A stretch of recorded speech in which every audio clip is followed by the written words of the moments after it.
Okay, so it's been a little while. Back at the end of November, we got 10 inches of really wet snow. It was more like a slushy than snow, but anyway, in attempting to clear it out, I threw my back out. It's bedridden for weeks.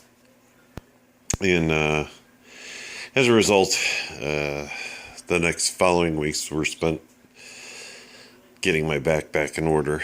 It's almost there. And so, as a result, I wound up having, I'm just getting going on the bike. I got some things I absolutely have to do, some things I wanted to do that I might not be able to now. So we'll see. The main reason for that is my wife and I talked and we agreed, yeah, I'm not getting any younger and my back's not getting any better. So we sprung for this. It was the only used one I could find in the papers for the money that we had, or, online or in the paper. It's a bit bigger than I had really wanted, but at the end of the day, it was the only one with any kind of snow removal attachment that was running. And as a result, I actually spent less for this than I spent for that. And this will do a better job. And at first I thought, well, it was bigger than I wanted, but it was the only thing that was available. And I'm like, okay. And I know they make a plow for it. And so I'm going to try the snow thrower. It works. We'll see how it goes. If I find that it's not working the best for our setup, then I'll get a plow for it. They make several different plows that will fit this. This is a 75 Gilson. It was sold by Montgomery Ward. Turns out it's actually a quite sought after tractor because of a few things. One of the reasons being it actually has hydraulic PTO instead of just being all belt driven. So that's kind of nice. It's you move the sorry, I didn't mean to do that. So you move the lever forward and you go forward, you move the lever back, you go backwards. The more forward you go, the faster you go. The more backwards you go, the faster you go backwards. It's all very important for my wife because it needs to be easy for her should she ever want to use it. It did come with a deck. The deck is outside. It's a 42-inch deck. It's all there. It works. Blades spin. Blades seem to be in relatively good shape, which is important because it turns out not easy to get blades to fit it because they don't make them anymore. So there are a few aftermarket companies that make them. So I gotta figure out who that is and dig those up just in case. I'm not going to use it in the yard too much, to be honest. Our yard's too small for this, really, but I'm going to try it a couple times just to see. See if the deck works and, how it works with the attachment on it. It turns out that they make a cab for it, a canvas cab, a roller that you can carry behind to smooth out your yard, a rear tiller, which will be nice because my wife's a big gardener and it would be nice to have a tiller attachment. A sickle that comes down, a generator that goes on the front that'll power like two power tools at the same time. So you attach it where it goes there, and then the front shaft will spin the generator. I don't know if there's any available out there, but if there are, I'm going to see if I can dig one up because that would be a handy item. Again, the snow plow. They also have a grader attachment that goes on the back. There's also a front loader attachment for this with a bucket and a forklift. Again, I know they're out there. I know they exist. I just don't know if there's any for sale. I'm not sure I need or want that, but I'm giving it some thought, some serious thought, at least for that attachment. And then, of course, they also have a wagon that attaches to the back, a backhoe. There are Cub Cadet and Toro parts or Lawn Boy parts. I can't remember. that will fit this. This is a 1975 model, by the way. The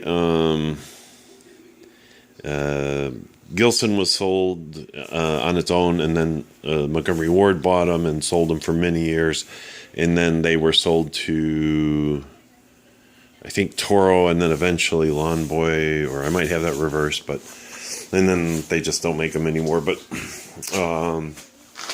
there are still parts that can be easily gotten for this, and there are parts that can be adapted to it. So it's just. But it runs, it works. I'm going to restore it.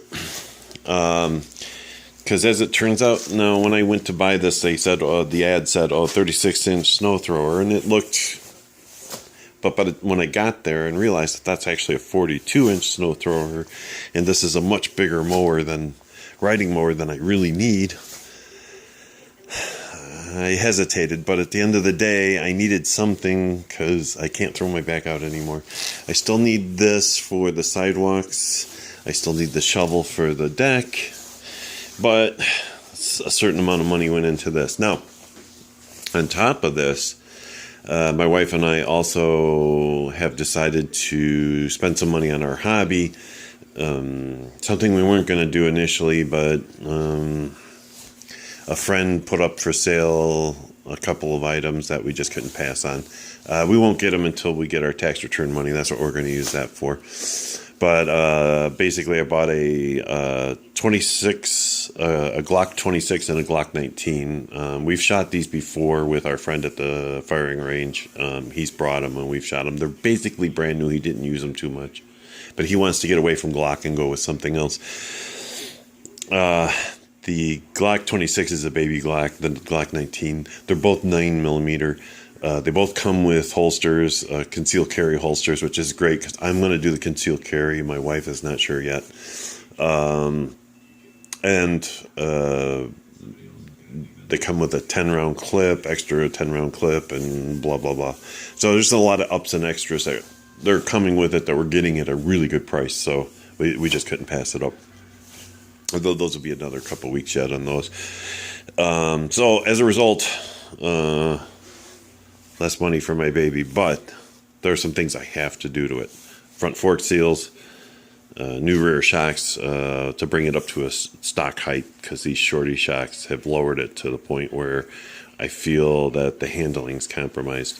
So I figure putting new shocks on there, bringing it up to the factory height, will work better for corners.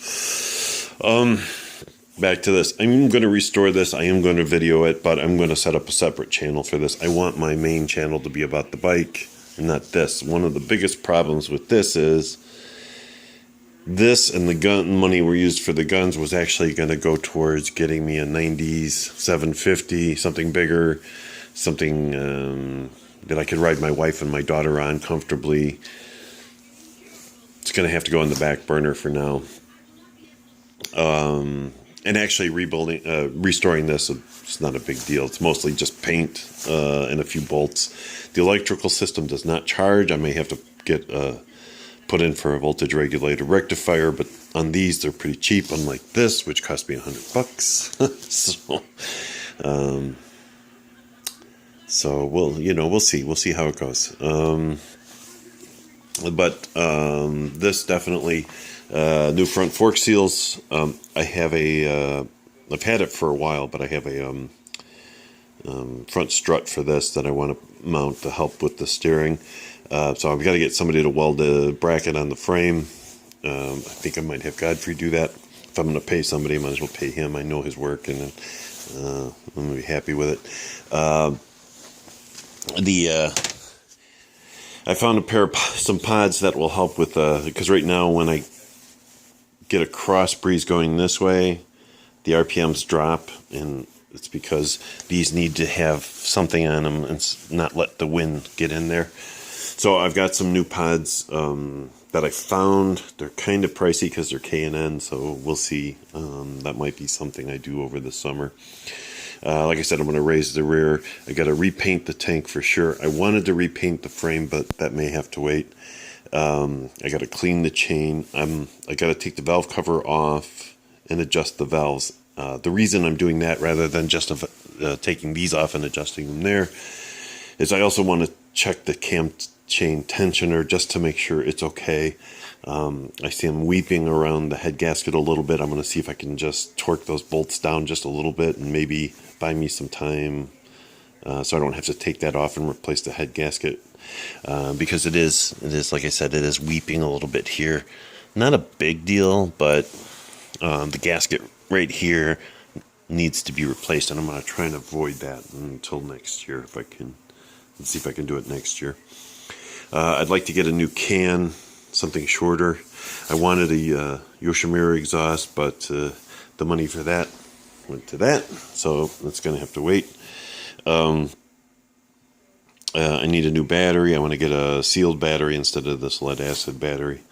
But this one's 6 years old, so it's time. I'm going to take this off. As much as I like the look of it, the wind keeps coming under here and pushing the whole headlight back, no matter how tight I make it.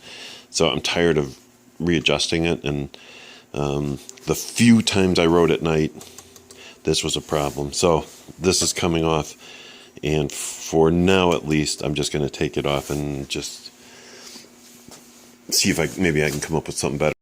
I need to change the brake lines because the brake fluid in here keeps turning black, and I'm pretty sure it's the brake lines.